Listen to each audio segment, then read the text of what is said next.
तो बच्चों कैसे हैं आप सब? बहुत बहुत स्वागत है आपका आज की इस वीडियो में। आज का ये वीडियो क्लास 12th के बच्चों के लिए बहुत ज़्यादा खास होने वाला है, क्योंकि इस वीडियो में हम लोग देखने वाले हैं बच्चों क्लास 12th का जो आपका हिंदी का सब्जेक्ट है, इसका जो आपका थर्ड वाला बुक है अभिव्यक्ति और माध्यम वाला। तो इसके मोस्ट इंपॉर्टेंट क्वेश्चन इस वीडियो में हम लोग देखने वाले हैं। कल जो आपका बोर्ड एग्जाम होने वाला है ना हिंदी का, यानी कि 16 मार्च, जी हाँ बच्चों, 16 मार्च 2026 को जो कल आपका सीबीएसई का हिंदी का बोर्ड का पेपर होगा, उसके लिए ये क्वेश्चंस बहुत ज़्यादा इंपॉर्टेंट होने वाले हैं। अभी तक आपने ज़्यादा पढ़ाई नहीं की है हिंदी के अंदर, तो आपके लिए तो ब्रह्मास्त्र सिद्ध होने वाले हैं ये क्वेश्चंस। ठीक है, आपको पता होना चाहिए ऑलरेडी। यहाँ पर मैंने आपका अभिव्यक्ति माध्यम के ऊपर एक वीडियो बना दिया था कल, जिसके अंदर मेजोरिटी क्वेश्चंस लगभग हमने 70 to 75% क्वेश्चंस डिस्कस कर लिए थे। हमारे लगभग 25% के आसपास मोस्ट इंपॉर्टेंट क्वेश्चंस बच गए थे, जो मैंने बोला था कि पार्ट 2 वाली वीडियो में मैं आपको करवाऊंगा, और यही वो पार्ट 2 वाला वीडियो है।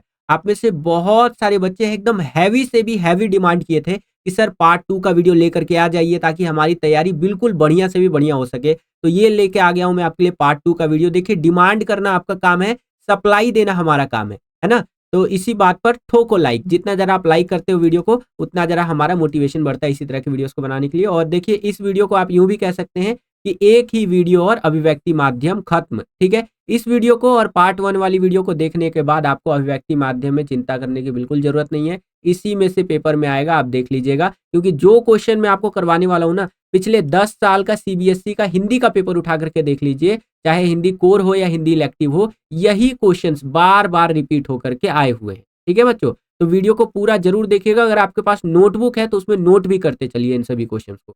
बाकी कोई भी आपका डाउट रहता है जो डायरेक्टली आप मुझसे पूछना चाहते हैं, तो ये मेरी इंस्टा आईडी है जय झा 07 करके, आप अपने डाउट्स को डायरेक्टली मुझसे पूछ सकते हैं। अच्छा, एक चीज और, मैंने इसका पार्ट 1 का वीडियो बना दिया है। अगर अभी तक आपने नहीं देखा है तो link in the description box. ठीक है, डिस्क्रिप्शन में मैं आपको लिंक दे दूंगा, वहां पर क्लिक करके जरूर देख लीजिएगा। और चलिए, जो क्वेश्चन हमारे रह गए हैं उन सभी को कवर करते हैं बच्चों। समाचार किसे कहते हैं? अब आप बोलेंगे सर इतना सिंपल क्वेश्चन आता है, तो बिल्कुल भाई आ जाता है। बच्चे क्या करते हैं ना, बिल्कुल टफ टफ क्वेश्चंस की तैयारी करके जाते हैं और पेपर में आ जाता है इतना सिंपल क्वेश्चन। ठीक है, तो कई बार बच्चे लिख ही नहीं पाते हैं। देखिए, समाचार आपको पता होना चाहिए, जिसको इंग्लिश में आप न्यूज भी बोलते हैं। ठीक है, वैसे तो आपको पता होगा जनरल लोकल लैंग्वेज में कि हाँ, न्यूज का मतलब होता है आपको समाचार, मतलब जो चीजें घटनाएं घटती हैं वो चीज आपको मिलता है, वही न्यूज कहलाता है। लेकिन किताबी लैंग्वेज में कैसे लिखना है वो थोड़ा आपको समझना पड़ेगा। तो इसको ऐसे लिख सकते हैं आप कि समाचार किसी भी ताजा घटना, विचार या समस्या की रिपोर्ट है जिसमें अधिक से अधिक लोगों की रुचि होती है। समाचार जो होता है किसी भी ताजा घटना का या विचार का या समस्या का एक रिपोर्ट होता है, जिसके अंदर क्या होता है, ज्यादा से ज्यादा लोगों की रुचि होती है। जैसे कि मान लीजिए आपके सामने एक अखबार रख दिया जाए, ठीक है, तो उसमें देखेंगे विभिन्न प्रकार के समाचार आपको देखने को मिलेंगे, तो आपको पढ़ने में कहीं ना कहीं उसको इंटरेस्ट आएगा। आप टीवी में न्यूज देखते हैं तो वो भी एक तरह का समाचार है, उसमें भी लोगों की रुचि रहती है, इंटरेस्ट रहता है। ठीक है, तो वो हमारा समाचार हो जाता है। तो इस तरह से इसका आंसर लिख सकते हैं। बहुत बिल्कुल बेसिक सा कह सकते हैं क्वेश्चन है, लेकिन काफी इंपॉर्टेंट क्वेश्चन है ये।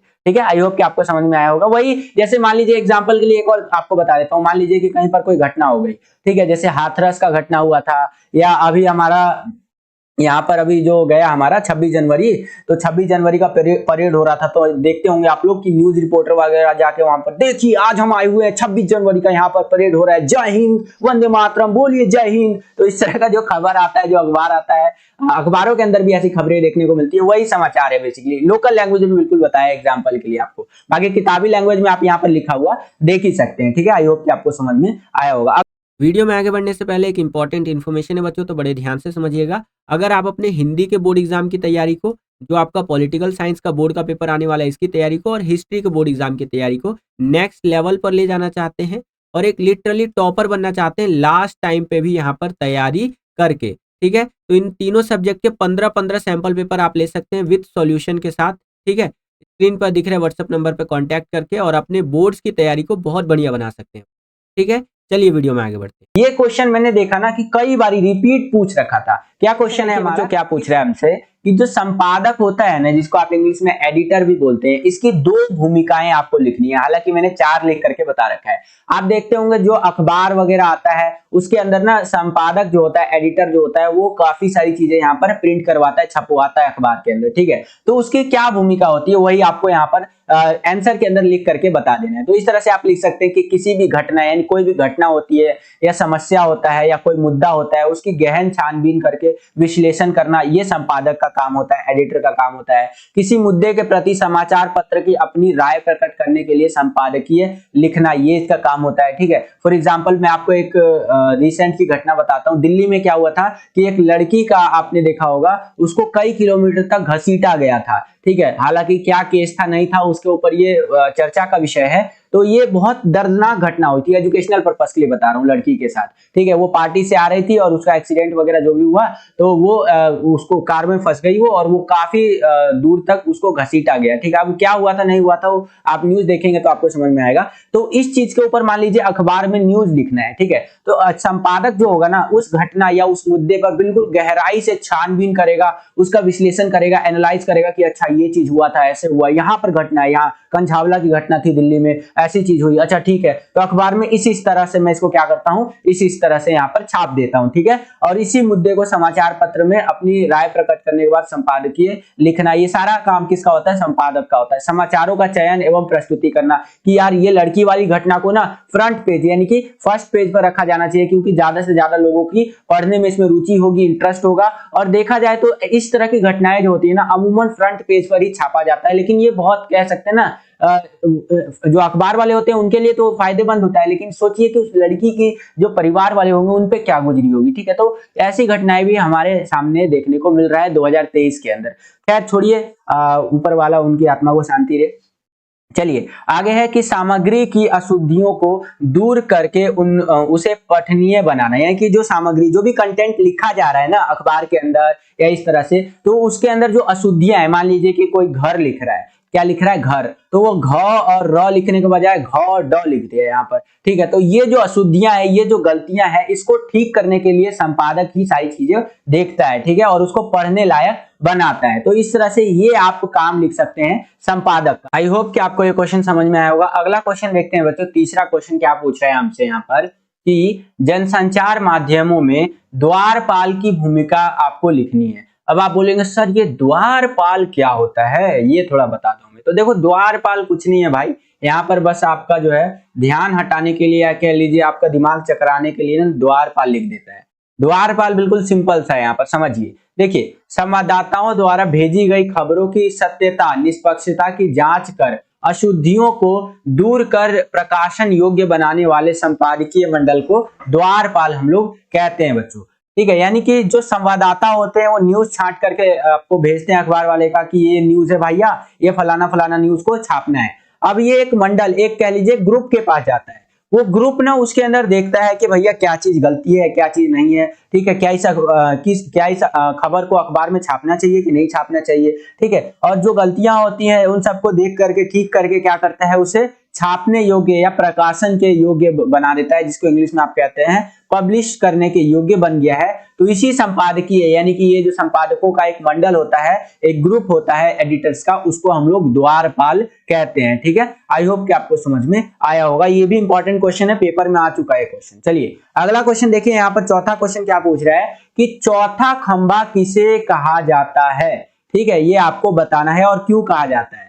तो यहाँ पर क्वेश्चन ये बनना चाहिए कि लोकतंत्र का चौथा खंभा किसे कहा जाता है और क्यों कहा जाता है। तो देखिए, लोकतंत्र का जो चौथा स्तंभ या चौथा खंभा होता है वो मीडिया होता है। ठीक है, मीडिया या फिर पत्रकारिता जिसको आप कह सकते हैं। इसके द्वारा समस्याओं को उजागर कर समाधान ढूंढा जाता है। यह पहरेदार का भी कार्य करता है। फॉर एग्जाम्पल मान लीजिए कि देश में कोई गलत घटना हो रही है, तो पत्रकार लोग क्या करते हैं, देखिए ये हो रही है गलत घटना, सरकार इसके ऊपर कुछ नहीं कर रही है, हमें जनता को आवाज उठाना चाहिए और इस चीज को रोकना चाहिए। ठीक है, तो वहां पर कौन काम आता है, पत्रकारिता और आपका मीडिया ही काम में आता है। इसीलिए इसको लोकतंत्र का चौथा स्तंभ भी बोला जाता है। लेकिन आजकल की मीडिया तो आप देखते ही है कि उनको जैसे कि टॉक्सिसिटी फैलाने में ही काम रहता है उनका, खाली गलत चीज ही फैलाते हैं, सही चीज तो आज की मीडिया फैलाती नहीं है। लेकिन हाँ, जो इंडिपेंडेंट बंदे होते हैं ना, आज भी मैं देखता हूँ यूट्यूब पे जो इंडिपेंडेंट बंदे होते हैं, जैसे मनीष कश्यप जैसे बंदे जो सच तक न्यूज में अपना न्यूज कवरिंग वगैरह करते हैं, तो वो बंदे ना लेजेंड बंदे होते हैं, क्योंकि वो एकदम ना डायरेक्टली बात करते हैं। ठीक है, कि हाँ ये देखो ये हो रही है घटना, यहाँ पर ये रोड बनाया जा रहा है तो इसमें भ्रष्टाचार हो रहा है, इस भ्रष्टाचार के लिए जिम्मेदार कौन है, ठीक है, सरकार जवाब दे, नितिन गडकरी जी जवाब दे, ऐसे ऐसे सवाल वो पूछते हैं, तो वो होता है लोकतंत्र का चौथा स्तंभ, उसको कहा जा सकता है। ठीक है, तो आई होप कि आप समझ गए होंगे लोकतंत्र का चौथा स्तंभ किसको कहते हैं, मीडिया या फिर पत्रकारिता जिसको आप कह सकते हैं, इसको हम लोग लोकतंत्र का चौथा स्तंभ कहते हैं, क्योंकि ये समस्याओं को उजागर कर समाधान ढूंढता है या ढूंढा जाने के लिए प्रयास करता है। ठीक है, इसको पहरेदार का भी कार्य करना कहते हैं, यानी कि एज ये गार्ड के रूप में भी कार्य करता है। आई होप कि आपको ये क्वेश्चन समझ में आया होगा बच्चों। अगला क्वेश्चन देखते हैं बच्चों, पांचवा क्वेश्चन क्या पूछ रहा है हमसे यहाँ पर कि ब्रेकिंग न्यूज किसे कहते हैं एवं स्वतंत्रता से पहले के किसी दो पत्रिकाओं के नाम आपको यहाँ पर लिखने हैं। तो ब्रेकिंग न्यूज तो आप सभी को पता होगा, जैसे ही कोई घटना घटती है और कोई एकदम खतरनाक घटना घट जाती है जो एकदम सभी लोग उसको देखना पसंद करेंगे, उसको फ्लैश करके टीवी पे आप देखते हैं ना, इस तरह से टीवी आप जैसे ही खोलते होंगे तो वहां पर आता होगा सोने वाले जाग जाइए, ब्रेकिंग न्यूज देखिए, अभी अभी ये घटना हुई, मोदी जी ने कर दिए 500 और 1000 के नोटों को बंद, अभी अभी ब्रेकिंग न्यूज आई है, फलाना ढीकना। तो इस तरह के जो न्यूज आते हैं बच्चों, उसको कहते हैं ब्रेकिंग न्यूज, जो बिल्कुल तुरंत घटी घटनाओं को लाइव आपके सामने प्रसारित किया जाता है, और वो काफी बड़ी घटना होती है। जैसे कि अभी हमारा बजट जारी हुआ था, ठीक है, भारत का बजट की एक साल में हम लोग कितना पैसा खर्च करेगी सरकार किस किस चीजों पे, तो आप देखे होंगे तो अब ब्रेकिंग न्यूज आता होगा कि ब्रेकिंग न्यूज देखिए सरकार ने आज किया बजट जारी, दिल्ली को मिलेंगे इतने 1000 करोड़, हरियाणा को मिलेगा इतने 1000 करोड़ रुपए, ताकि वो सभी राज्य अपने अपने राज्यों का विकास कर सके, केंद्र सरकार ने पैसों की बौछार कर दी। ठीक है, तो इस तरह की जो घटनाएं हैं वो ब्रेकिंग न्यूज के तहत जो है दर्शकों तक पहुंचाया जाता है। यही आपका किताबी लैंग्वेज में इस तरह से लिखा हुआ है कि वह महत्वपूर्ण समाचार जो दर्शकों तक तत्काल पहुंचाने की आवश्यकता होती है वो हमारा ब्रेकिंग न्यूज कहलाता है। और उसके बाद एक क्वेश्चन और ऐड करके पूछा है यहाँ पर कि स्वतंत्रता से पहले यानी कि 1947 यानी आजादी से पहले के कोई दो पत्रिकाओं के नाम आपको बताने हैं। तो पहला है माधुरी और दूसरा है हंस, ये आपको याद रखना होगा, ये क्वेश्चन भी पेपर में कई बार पूछा जा चुका है। ठीक है, आई होप कि आपको ये क्वेश्चन समझ में आया होगा। अगला क्वेश्चन देखिए, यहाँ पर छठा क्वेश्चन हमसे क्या पूछ रहा है कि फीचर से क्या अभिप्राय है, फीचर कितने प्रकार के होते हैं और इनकी विशेषताएं बताइए। तीन क्वेश्चन को एक में ही जोड़ करके आपसे पूछ लिया। पहले पूछा है कि फीचर होता क्या है, दूसरा यहाँ पर पूछा है कि फीचर कितने प्रकार का होता है, तीसरा यहाँ पर पूछा है कि फीचर की क्या विशेषताएं हैं वो आपको बताना है। तो चलिए समझते हैं। देखिए, फीचर जो होता है एक सुव्यवस्थित सृजनात्मक और आत्मनिष्ठ लेखन की शैली होती है, जिसका कि उद्देश्य यानी जिसका मोटिव होता है जो पाठक है यानी जो उसको पढ़ने वाला है उसको सूचना देना यानी इंफॉर्मेशन देना, शिक्षित करना यानी कि एजुकेट करना, और मुख्य रूप से मनोरंजन करना होता है। एक जो फीचर को जो बंदा पढ़ता है ना, उसका फीचर का मेन काम क्या होता है, एंटरटेन करना, और एंटरटेन करने के अलावा जो है वो और क्या क्या काम करता है, वो शिक्षा भी देता है एक तरह से कह लीजिए, और इंफॉर्मेशन भी प्रोवाइड करवाता है। कौन देता है ये हमें, फीचर। ठीक है, यानी कि फीचर क्या होता है, एक सुव्यवस्थित सृजनात्मक और आत्मनिष्ठ लेखन की शैली है जिसका उद्देश्य पाठकों मतलब जो उसको पढ़ने वाला है उसको इंफॉर्मेशन देना होता है, शिक्षित करना होता है, और मुख्य रूप से मनोरंजन करना होता है। मेनली ये एंटरटेनमेंट के काम में आता है हमारा यहाँ पर फीचर जो होता है वो कई प्रकार के होते हैं, जिनमें से मुख्य इस तरह के। पहला होता है हमारा समाचार बैकग्राउंड फीचर, दूसरा आप कह सकते हैं यहाँ पर हमारा खोज परख फीचर, फिर होता है साक्षात्कार फीचर यानी कि साक्षात्कार का मतलब होता है इंटरव्यू वाला फीचर जो होता है, और आप कह सकते हैं जीवन शैली संबंधित फीचर होता है, फिर होता है आपका रूपात्मक फीचर होता है, और क्या होता है आपका व्यक्तिगत चित्र फीचर होता है, और यात्रा फीचर होता है, विशेष कार्य फीचर होता है। तो ये फीचर के कुछ मुख्य यहाँ पर प्रकार बता रखे हैं। और अगर हम लोग बात करें यहाँ पर फीचर की विशेषता की, तो देखिए फीचर जो होता है ना उसकी शैली कथात्मक शैली की तरह होती है, यानी कि ये फीचर उल्टा पिरामिड शैली में नहीं लिखा जाता है। ठीक है, ये कथात्मक शैली में लिखा जाता है। इसका आकार रिपोर्ट से बड़ा होता है। फीचर जो लिखा जाता है वो रिपोर्ट के मुकाबले आप देखेंगे ना तो काफी बड़ा लिखा हुआ होता है फीचर। एक अच्छे फीचर कह लीजिए और रोचक फीचर के साथ फोटो, रेखांकन या ग्राफिक्स का होना अनिवार्य है। अगर आपको एक अच्छा फीचर लिखना है तो उसमें आपको फोटो ऐड करना कंपलसरी है, उसमें ग्राफिक्स का भी होना बहुत ज्यादा जरूरी है, साथ ही साथ उसके अंदर रेखांकन वगैरह इन सब चीजों का होना बहुत ज्यादा जरूरी होता है। फीचर में शब्दों की अधिकतम सीमा नहीं होती, फीचर के अंदर ना कोई वर्ड लिमिट नहीं होता है, और फीचर जो होता है वो बोझिल नहीं होते हैं, यानी कि ये नहीं कि कोई बंदा फीचर को पढ़ रहा है लगे यार कितना बड़ा फीचर है। एक जो रीडर है उसके माथे पे ना बोझ नहीं होना चाहिए कि यार क्या पढ़ रहा हूँ, मेरे को ग्रंथ उठा करके दे दिया, एकदम मैं पढ़ने लग गया हूँ उसको, ठीक है। तो ऐसा नहीं होना चाहिए, ठीक है, एजुकेशनल पर्पस के लिए सिर्फ बता रहा हूँ। तो इस तरह से इस क्वेश्चन का आंसर आपको लिखना है, और ये मैं कहूंगा मोस्ट इंपॉर्टेंट क्वेश्चन की श्रेणी में आप इसको रख सकते हैं। कई बार ये पेपर में पूछा जा चुका है बच्चों, ठीक है। अगर आप इसको वीडियो को पॉज करके पूरे का पूरा रीड करना चाहते हैं तो रीड भी कर सकते हैं, वैसे मैंने आपको समझा दिया, जरूरत नहीं पड़ेगा। चलिए अगला क्वेश्चन देखते हैं। यहाँ पर हमारा 7वां क्वेश्चन क्या पूछ रहा है कि समाचार और फीचर के बीच में जो अंतर होता है ना, जो डिफरेंशिएट होता है इन दोनों के बीच में, बोले तो जो डिफरेंस होता है वो आपको बताना है, ठीक है। तो चलिए देखते हैं। देखिए जो समाचार होता है, समाचार बोले तो इंग्लिश में न्यूज, तो समाचार का क्या काम होता है, ये पाठकों को सूचना देना इसका काम होता है। पाठकों मतलब जो इसको पढ़ने वाला बंदा है उसको ये इंफॉर्मेशन प्रोवाइड करवाता है, सूचना देता है, ठीक है। कौन देता है, समाचार। वहीं अगर हम लोग फीचर की बात करें तो फीचर एक सुव्यवस्थित, सृजनात्मक और आत्मनिष्ठ लेखन की शैली होती है। इसका उद्देश्य पाठकों को सूचना देना भी होता है, शिक्षित करना भी होता है और मनोरंजन करना भी होता है, अभी मैंने आपको बताया, ठीक है। उसके बाद देखिए जो समाचार होता है इसमें पाठकों को ताजी घटना से जो होता है उसको अवगत कराया जाता है, यानी कि अभी अभी कोई घटना घट गई तो उसको तुरंत पाठकों के लिए छाप करके अगले दिन के अखबार में भेज दिया जाता है। लेकिन जो आपका फीचर होता है उसमें आपका थोड़ा अलग होता है। इसमें क्या होता है, शब्दों की सीमा नहीं होती है। अच्छे फीचर में 200 से 2000 तक शब्दों के आप लोग चयन कर सकते हैं, ठीक है। और समाचार के अंदर शब्दों की सीमा होती है। आप देखेंगे कोई भी आपको खबर जो है अखबार में देखने को मिलेगा तो उसका एक वर्ड लिमिट होता है। वहीं अगर हम लोग फीचर की बात करें ना तो यहाँ पर 200 से लेकर के 2000 तक वर्ड्स का इस्तेमाल किया जा सकता है एक अच्छे फीचर को लिखने के लिए। और हम लोग क्या कह सकते हैं कि इसमें लेखक के विचारों या कल्पना के लिए कोई स्थान नहीं होता है। जैसे कि कोई समाचार आता है, कोई न्यूज आता है, मान लीजिए हमारा बजट जारी हुआ था, देश का बजट, तो जो बजट जारी हुआ उसी के बारे में डायरेक्ट छाप दिया जाएगा और रीडर यानी पढ़ने वाले लोग जो है उस अखबार को, न्यूज़पेपर को पढ़ेंगे और अपना जो है यहाँ पर इंफॉर्मेशन गैदर कर लेंगे, जो है सो कि यहाँ पर सूचना प्राप्त कर लेंगे। लेकिन जो आपका फीचर होता है ना उसमें आप कह सकते हैं जो लेखक है यानी लिखने वाला बंदा है ना, उसकी जो कल्पना है, उसकी जो इमेजिनेशन है, उसके जो विचार है, वो क्या सोचता है, उसको भी स्थान दिया जाता है। किसके अंदर स्थान दिया जाता है बच्चों, फीचर के अंदर। उसके आगे देखेंगे तो जो समाचार होता है हमारा, इसके अंदर फोटो का होना अनिवार्य नहीं होता है। अगर आप कोई भी समाचार देखते हैं, कोई न्यूज देखते हैं तो जरूरी नहीं है कि उसके अंदर फोटो छपी हुई हो।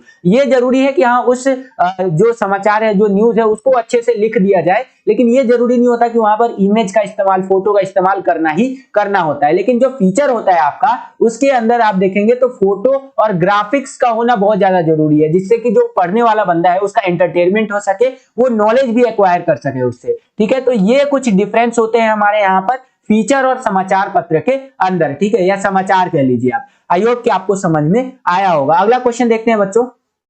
यहाँ पर ये क्वेश्चन भी मोस्ट इंपॉर्टेंट क्वेश्चन है और ये मैंने ऑलरेडी सैंपल पेपर्स वाली जो वीडियो बनाई है सैंपल क्वेश्चन पेपर की, उसके अंदर मैंने डिस्कस कर रखा है। जिन बच्चों को नहीं पता उनको मैं बताना चाहूंगा कि हिंदी का मैंने कई सारा सैंपल पेपर अपलोड कर दिया है, हिंदी कोर भी कर दिया है और हिंदी इलेक्टिव का तो कर ही दिया है, ठीक है। तो अगर आपने उन वीडियोस को नहीं देखा है तो आप चैनल पर जाएंगे, वहां पर आपको एक सेपरेट प्लेलिस्ट देखने को मिलेगा। उस प्लेलिस्ट को खोलेंगे ना तो जितने भी सैंपल पेपर हमने करवा रखे हैं 2023 के बोर्ड एग्जाम के लिए, वो सारे सैंपल पेपर आपको एक प्लेलिस्ट के अंदर देखने को मिल जाएगा। तो उसी एक प्लेलिस्ट में जाकर के आप वो सारे सैंपल पेपर एक्सेस कर सकते हैं, यानी कि देख सकते हैं। तो जरूर देखिएगा उन सैंपल पेपर्स की वीडियोस को, आपको एग्जाम के अंदर यकीन मानिए बच्चों बहुत ज्यादा हेल्प मिलने वाला है उन सैंपल पेपर से, ठीक है।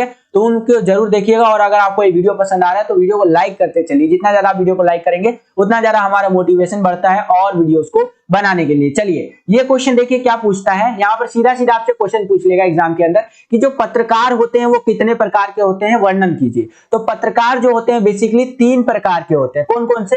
पहला जो पत्रकार होता है हमारा वो होता है पूर्णकालिक पत्रकार, दूसरा होता है अंशकालिक पत्रकार और तीसरा होता है फ्रीलांसर। अब इन तीनों में अंतर क्या होता है उसको थोड़ा समझ लीजिए। देखिए जो पूर्णकालिक पत्रकार होता है वो किसी भी समाचार संगठन के नियमित वेतन भोगी होता है। मान लीजिए कि जो जैसे मेरे इधर जो अखबार आता है एनबीटी आता है, एनबीटी या फिर कभी कभी हिंदुस्तान टाइम्स भी आ जाता है, एचटी भी आ जाता है। एनबीटी बोले तो नवभारत टाइम्स और एचटी बोले तो हिंदुस्तान टाइम्स, ठीक है। तो ऐसे जो अखबार होते हैं इनके अंदर ना आप देखेंगे एक पत्रकार जो होते हैं वो फिक्स सैलरी पर, जी हाँ बच्चों, फिक्स सैलरी पर वर्क करते हैं। जैसे उसको 10,000 मिल रहा हो या 50,000 मिल रहा हो, जितना भी पैसा मिल रहा हो, एक फिक्स सैलरी है कि महीने के अंत में आपको इतना पैसा दे देंगे और आपको हमारे अखबार के अंदर क्या करना होगा, काम करना होगा। इसको पूर्णकालिक पत्रकार बोलते हैं। उसके बाद आता है हमारा अंशकालिक पत्रकार। ये क्या होता है, एक निश्चित मानदेय पर काम करने वाला होता है। ये कि एक निश्चित मानदेय है, इस पर ही काम करेगा, तो ये अंशकालिक पत्रकार है। फॉर एग्जांपल कि इसने कॉन्ट्रैक्ट बना लिया यहाँ पर कि मैं 6 महीने के लिए काम करूंगा, 6 मंथ्स के लिए काम करूंगा,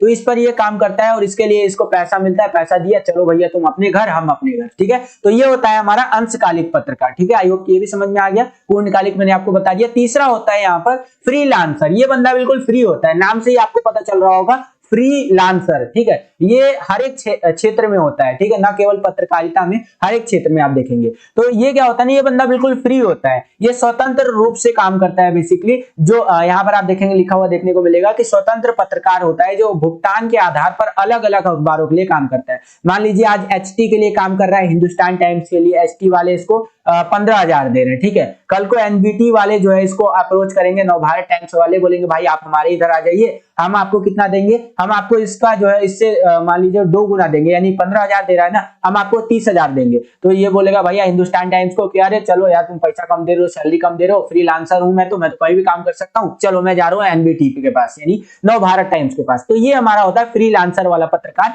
जो बिल्कुल फ्री होता है, उसके ऊपर कोई भी बोझ या बर्डन नहीं होता है, कोई टेंशन उनसन नहीं होता है इसके ऊपर। तो इस तरह से आप देखें कि ये पत्रकारों के 3 प्रकार मैंने आपको समझा दिया। आई होप कि आपको समझ में आया होगा। यही 3 प्रकार है। पेपर में क्वेश्चन सीधा पूछ लेगा आपसे कि पत्रकार कितने प्रकार के होते हैं, वर्णन करें, तो सीधा आपको ये तीनों के बारे में डिट्टो इसी तरह से लिख सकते हैं, तो लिख दीजिएगा, ठीक है। आई होप कि आपको समझ में आएगा। चलिए अगला क्वेश्चन देखते हैं।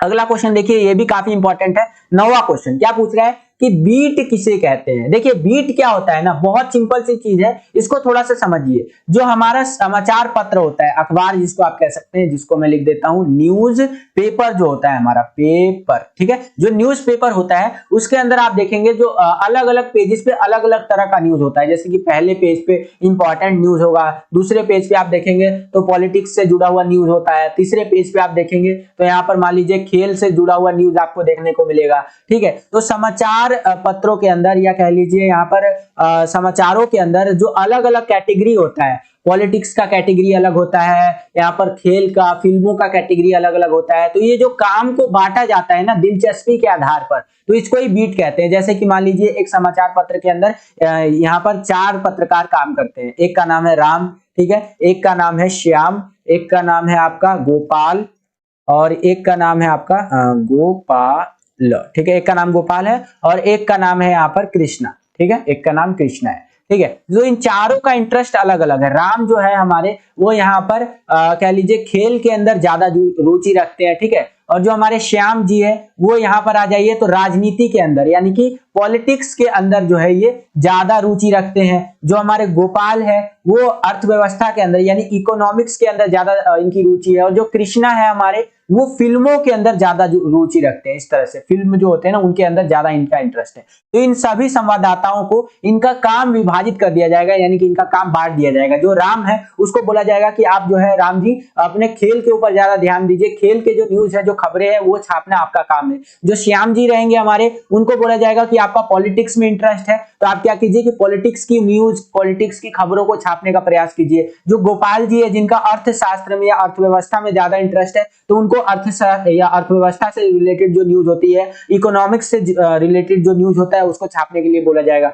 जो कृष्णा जी है हमारे, उनको फिल्मों में ज्यादा इंटरेस्ट है ना, तो उनको फिल्मों का न्यूज जो है छापने के लिए बोला जाएगा। तो यहाँ पर रुचि के आधार पर जो संवाददाताओं का जो कार्य है वो बांट दिया जाता है। यही हमारा यहाँ पर मीडिया की भाषा में इसे हम लोग बीट कहते हैं, ठीक है। आई होप कि आपको समझ में आया होगा। सेम यही चीज आपका किताबी लैंग्वेज में इस तरह से लिखा हुआ है, ये आप अपनी स्क्रीन पर देख सकते हैं कि खबरें कई तरह की होती हैं, जैसे राजनीतिक, आर्थिक, आपराधिक खबरें, खेल, फिल्म, कृषि आदि, ठीक है। संवाददाताओं के बीच काम का विभाजन उनकी दिलचस्पी यानी उनके इंटरेस्ट के अनुसार और उनके पास कितना नॉलेज है, कितना ज्ञान है, इसको ध्यान में रखकर किया जाता है। मीडिया की भाषा में इसे बीट कहते हैं बच्चों, ठीक है। आई होप कि आपको ये क्वेश्चन समझ में आया होगा। चलिए अगला क्वेश्चन देखते हैं। यहाँ पर 10वां क्वेश्चन क्या पूछ रहा है अब हमसे कि बीट रिपोर्टिंग और विशेषीकृत रिपोर्टिंग में क्या अंतर होता है, वो आपको बताना है। तो जो हमारा बीट रिपोर्टिंग होता है उसमें मैंने आपको बताया कि संवाददाता का उस क्षेत्र के संबंध या विषय में सामान्य जानकारी या रुचि होना पर्याप्त होता है। यानी कि जो संवाददाता होता है, मान लीजिए एक संवाददाता है, तो उसको खेल में अच्छा इंटरेस्ट है, रुचि भी है और नॉलेज भी है उसका, तो इतना उसके लिए कंपलसरी होता है, कंपलसरी कह लीजिए, इतना उसके लिए सफिशिएंट होता है। लेकिन जो विशेषिक रिपोर्टिंग होती है ना, उसमें क्या होता है कि उस विषय से जुड़ी घटनाओं, मुद्दों और समस्याओं का बारीकी से विश्लेषण किया जाता है और पत्रकार को उस विषय की जानकारी होना चाहिए, तभी उसको वहां पर विशेषीकृत रिपोर्टिंग दी जाती है। मान लीजिए कि फिल्म जगत है, ठीक है, फिल्म से रिलेटेड जो है कोई बंदा यहाँ पर छाप रहा है, कोई कह लीजिए खबर छाप रहा है, तो विशेषीकृत रिपोर्टिंग के अंदर जब वो रिपोर्टिंग करेगा तो उसके बारे में, फिल्मों के बारे में उसको बिल्कुल डीप नॉलेज होना चाहिए। जैसे अभी एक पठान मूवी आई थी, ठीक है, तो मान लीजिए पठान मूवी के ऊपर कुछ छाप रहा है, या फिर आर मूवी जो आई थी ना, ट्रिपल आर मूवी जिसको कह सकते हैं, जो एक ब्लॉकबस्टर मूवी था भाई, मैंने देखा था, आप भी जरूर देखिएगा इस मूवी को, हाईली रिकमेंडेड। एक मैं कह लीजिए अपने से ना आपको रिकमेंड कर रहा हूँ, गजब मूवी है भाई, कह लीजिए कुछ भी, ठीक है। तो ऐसी जो मूवी आई थी, बाहुबली मूवी आई थी, ठीक है, तो ऐसी मूवियों पर अगर रिपोर्टिंग करनी है तो जो विशेषीकृत रिपोर्टिंग करेगा ना, उसको बिल्कुल डीप नॉलेज होना चाहिए, तभी वो चीज यहाँ पर ये सारी चीजें कर सकता है। तो ये हमारा अंतर होता है बीट रिपोर्टिंग और विशेषीकृत रिपोर्टिंग में, यानी कि जो विशेषीकृत रिपोर्टिंग होता है उसके अंदर पत्रकार को उस विषय की विशेष जानकारी होना बहुत ज्यादा जरूरी होता है, ठीक है। आई होप कि ये क्वेश्चन भी आपको समझ में आया होगा। अगला क्वेश्चन देखिए, 11वां क्वेश्चन क्या पूछ रहा है यहाँ पर हमसे कि विशेष लेखन किसे कहते हैं, इसके प्रमुख क्षेत्र तथा उनमें प्रयोग होने वाली भाषा शैली के बारे में आपको बताना है, ठीक है। ये वाला क्वेश्चन मैंने आपको ऑलरेडी करवा दिया है, आप जो है सो कि इसका पार्ट 1 वाला वीडियो देखेंगे, वहां पर आपको ये क्वेश्चन देखने को मिल जाएगा। बाकी वीडियो को पॉज करके रीड करना चाहते हैं तो रीड भी कर सकते हैं बच्चों। चलिए अगला क्वेश्चन देखते हैं। 12वां क्वेश्चन देखिए यहाँ पर क्या पूछ रहा है कि अखबार में समाचार किस शैली में लिखे जाते हैं। काफी इंपॉर्टेंट और आपका आसान क्वेश्चन है। देखिए अखबारों के अंदर जो न्यूज़पेपर आप देखते होंगे, उसके अंदर जो समाचार है ज्यादातर देखेंगे तो उल्टा पिरामिड शैली में लिखा जाता है। जैसे कि आप देखिए ये अखबार के, मान लीजिए यहाँ पर मैं आपको 4 पेज बना करके दिखा देता हूँ, मेरी ड्राइंग बहुत खराब है तो जज मत कीजिएगा ड्राइंग के ऊपर, ठीक है। एक न्यूज़पेपर है, न्यूज पेपर, ठीक है, क्या है ये, एक न्यूज पेपर है, ठीक है। ये एक न्यूज पेपर के ना 4 पन्ने हैं, पहला पन्ना, दूसरा पन्ना, तीसरा पन्ना और चौथा पन्ना, इस तरह से ये 4 पन्ने हैं। तो आप इस न्यूज पेपर में देखेंगे जो सबसे इंपॉर्टेंट न्यूज है ये सबसे टॉप पर यानी पहले पेज पर छापी जाएगी, उससे कम इंपॉर्टेंट न्यूज जो है ये दूसरे पेज पे छापी जाएगी, उससे कम इंपॉर्टेंट न्यूज तीसरे पेज पे छापी जाएगी, उससे कम इंपॉर्टेंट न्यूज चौथे पेज पे छापी जाएगी, और इसी तरह से ये सिलसिला तब तक चलता रहेगा जब तक हमारा अखबार यहाँ पर खत्म नहीं हो जाता। कहने का मतलब यह है कि अखबार का लास्ट पेज यहाँ पर खत्म नहीं हो जाता। इसे उल्टा पिरामिड शैली कहते हैं, और इसी शैली में ज्यादातर जो अखबारों में समाचार होता है वो इसी शैली में लिखे जाते हैं। वही चीज आपको यहाँ पर लिखा हुआ भी देखने को मिलेगा अखबारों में, एक सेकेंड, ओके, अखबारों में समाचार किस शैली में लिखे जाते हैं, तो अखबारों में प्रकाशित अधिकांश समाचार एक खास शैली में लिखे जाते हैं। इस समाचारों में किसी भी घटना, समस्या या विचारों के सबसे महत्वपूर्ण तथ्य, सूचना या जानकारी को सबसे पहले पैराग्राफ में लिखा जाता है, उसके बाद के पैराग्राफ में उससे कम महत्वपूर्ण सूचना या तथ्य को लिखा जाता है, फिर उससे कम इंपॉर्टेंट, और ये सिलसिला तब तक जारी रहता है जब तक समाचार खत्म नहीं हो जाता, ठीक है। तो इस तरह से आपको इस क्वेश्चन का आंसर लिखना है। तो बस बच्चों यही था आज का ये वीडियो। आशा करता हूँ आपको ये वीडियो पसंद आया होगा। अगर आपको ये वीडियो पसंद आया तो कर दीजिए ज़्यादा से ज़्यादा लाइक। जितना ज़्यादा वीडियो को आप लाइक करेंगे उतना ज़्यादा हमारा मोटिवेशन बढ़ता है इसी तरह की वीडियोस को बनाने के लिए। चैनल पर अगर आप नए आ गए हैं, विद्यालय स्टडी पॉइंट को अभी तक आपने सब्सक्राइब नहीं किया है तो सब्सक्राइब कर लीजिए। इसी तरह की वीडियोस हम आपके लिए लेकर के आते रहते हैं। जैसे ही आप चैनल को सब्सक्राइब करेंगे, बगल में आपको बेल का, घंटी घंटा कुछ भी कह सकते हैं, उसका आइकन देखने को मिलेगा, उसको प्रेस करके ऑल पे क्लिक कर दीजिएगा, जिससे कि जो भी हम नया वीडियो अपलोड करें उसका नोटिफिकेशन सबसे पहले आपके फोन पर आ जाया करे और आपकी जो तैयारी है एग्जाम्स के लिए वो और भी बेहतर से बेहतर तरीके से हो सके। इस वीडियो के लिए इतना ही, मिलता हूँ आपसे अगली और एक्साइटिंग वीडियो में। तब तक के लिए खुश रहिए, खुश रखिए सभी को। जय हिंद, वंदे मातरम।